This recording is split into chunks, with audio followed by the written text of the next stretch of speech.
نحمده ونسلم على رسوله الكريم. أما بعد، فأعوذ بالله من الشيطان الرجيم. بسم الله الرحمن الرحيم.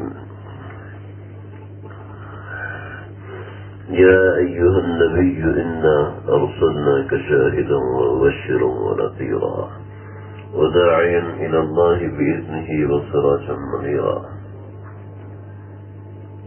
وبشر المؤمنين بأن لهم من الله فضلا كبيرا ولا تطع الكافرين والمنافقين ودع أذاهم وتوكل على الله وكفى بالله وكيلا.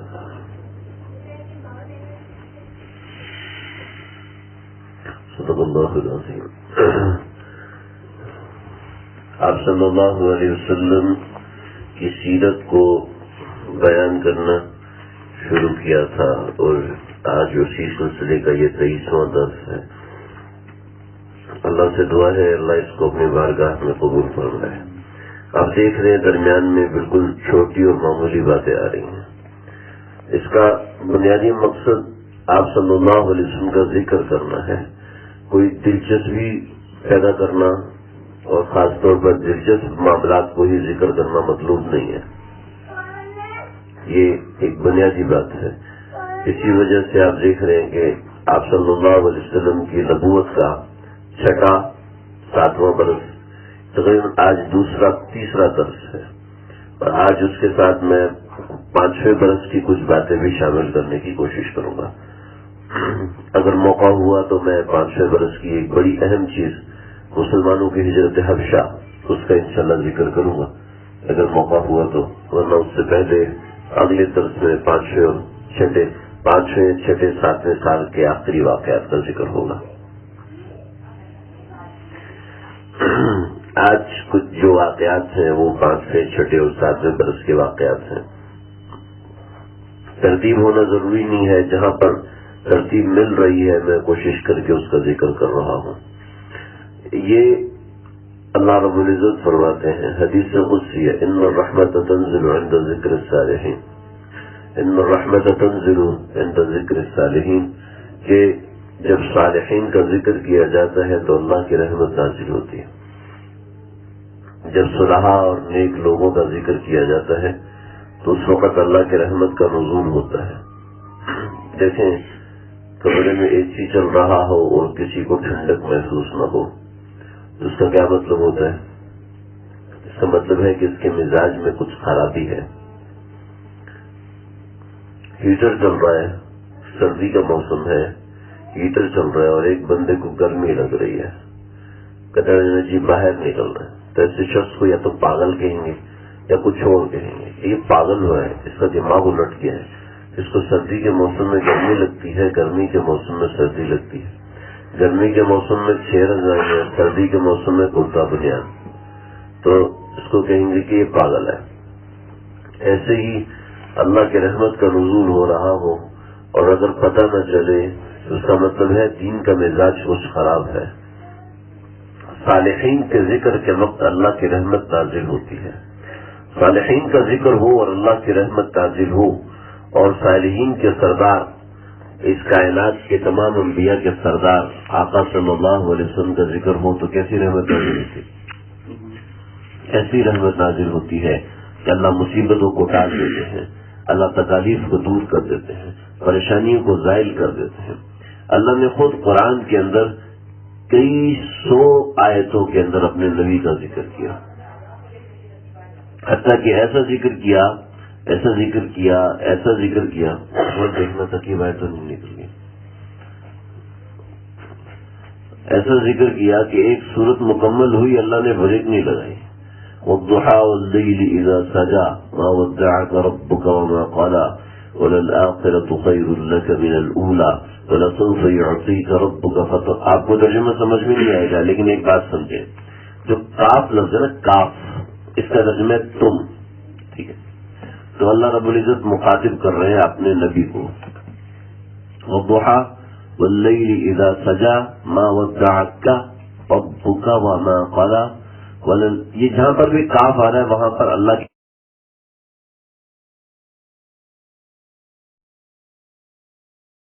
وما قلا وللآخرة خير لك من الأولى ولسوف يعطيك ربك فترضى ألم يجدك يتيما فآوى ألم يجدك يتيما فآوى ووجدك ضالا فهدى ووجدك عائلا فأغنى فأما اليتيم فلا تقهر. یہاں پر جو شروع میں تا آ رہی ہے یہ بھی تخاطب کی ہے.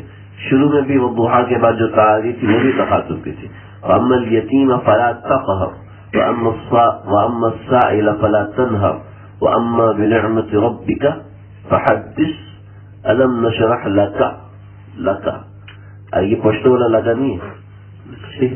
ألم نشرح لك صدرك ووضعنا عنك ذكرك الذي عنقض ظهرك ورفعنا لك ذكرك فإن مع العسر يسرا. یہاں تک اللہ نے اپنے نبی کا ذکر ایک صورت پہ بس نہیں کیا, دوسری صورت پہ آ گیا. اللہ جہاں احکامات ذکر فرماتے ہیں وہاں مختصر بات کرتے ہیں. مختصر اقیموا الصلاة وآتوا الزکاة وارکعوا مع الراکعین. کتب علیکم الصیام کما کتب علی الذین من قبل. پورے قرآن میں ایک رکوع ہے بس روزے کے بارے میں, پورے قرآن میں ایک رکوع ہے. لیکن اپنے نبی کا جب ذکر کرتے ہیں یا ایھا النبی انا ارسلناک شاہدا ومبشرا ونذیرا وداعیا الی اللہ باذنہ وسراجا منیرا وبشر المؤمنین بان لهم من اللہ فضلا کبیرا ولا تطع الكافرین والمنافقین ودع عذاهم وتوکل علی اللہ وکفى باللہ شہیدا.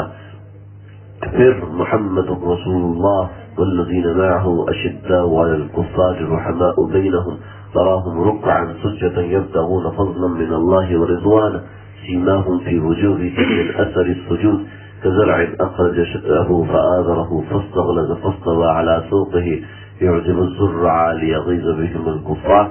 اپنے نبی کے ساتھ ان کے جو ساتھ رہنے والے ہیں ان کے ذکر کو بھی اللہ قرآن بناتے ہیں.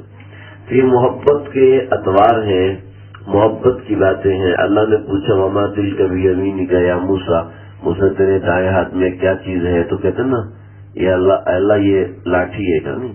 قال هي عصاي اتوكل عليها واهش بها على غنمي ولي فيها مآرب اخرى. اللہ یہ تو لاٹھی تو ہے لیکن اس کے یہ بھی ہوتا ہے, یہ بھی ہوتا ہے, یہ بھی ہوتا ہے, یہ بھی ہوتا ہے, یہ بھی ہوتا ہے, اور بھی وغیرہ ذالک, اور بھی بہت کچھ ہوتا ہے. آپ اجازت دے تو وہ بھی بول دو. کیوں کہ جب جس سے محبت ہوتی ہے تو وہ پھر ہیلو ہائے اور سلام دعا سے بات نہیں ہوتی بلکہ وہاں پیکجوں پہ بات چلتی ہے. جس سے محبت ہوتی ہے اس سے بات لمبی ہو جاتی ہے, اس سے باتیں لمبی ہو جاتی ہیں. شرط محبت ہے. اسی طرح اللہ کے نبی سے اللہ کو محبت ہے. جہاں محبت ہوتی ہے پھر وہاں پر اس کا اللہ اظہار بھی فرما رہے ہوتے ہیں. اللہ تعالیٰ ہم کو وہ محبت صرف سمجھنے والا بنا دے. بس اسی محبت کو سمجھنے کی ایک چھوٹی سی ادنا سی کوشش ہے. اللہ اس کو قبول فرمائے. اپنے بس کی بات نہیں ہے اس موضوع کو سمیٹنا. میں تو کئی دفعہ یہ سوچتا یا بس کر دوں کیونکہ بہت دفعے ہاتھ پاؤں پھولنا شروع ہو جاتے ہیں. جیسے ابھی آج میں نے 2-3 موضوعات پہ تحقیق کی تو وہ الفاظ کسی جگہ پہ ہا لکھا ہے, کسی جگہ خا لکھا ہے, کہیں میں پھنس رہا ہوں, کہیں مسئلہ واقع کا ہو رہا ہے, کہیں عبداللہ حرکتیں کر رہا ہے. ایسا تو نہیں کرو بھائی. پچھلی مرتبہ اصحاب کہف کے واقعے کا ذکر آیا تھا. یہ واقعات 5, 6 اور 7 ہجری کے ہیں. اس کو میں نے آپ کے سامنے مختصر عرض کیا تھا. اصحاب کہف کے واقعے کی کچھ باتیں سنا دی تھیں. ذوالقرنین کا واقعہ نہیں سنایا تھا. اور پھر روح کے بارے میں جو مسئلہ تھا وہ میں نے بتا دیا تھا. جو وہی نازل ہونے میں کچھ تاخیر ہوئی تھی اور اس میں انشاءاللہ کی بحث میں نے آپ کے سامنے عرض کی تھی. تو یہ تو قرآن کی طرف سے ایک روایت ہے کہ وَلَا تَقُولَنَّ لِشَيْءٍ إِنِّي فَاعِلٌ ذَلِكَ غَدًا إِلَّا أَن يَشَاءَ اللَّهُ کہ آپ انشاءاللہ کہہ دیا کریں. کچھ حضرات نے کچھ دوسری وجوہات بھی لکھی ہیں وحی کی تاخیر ہونے کی.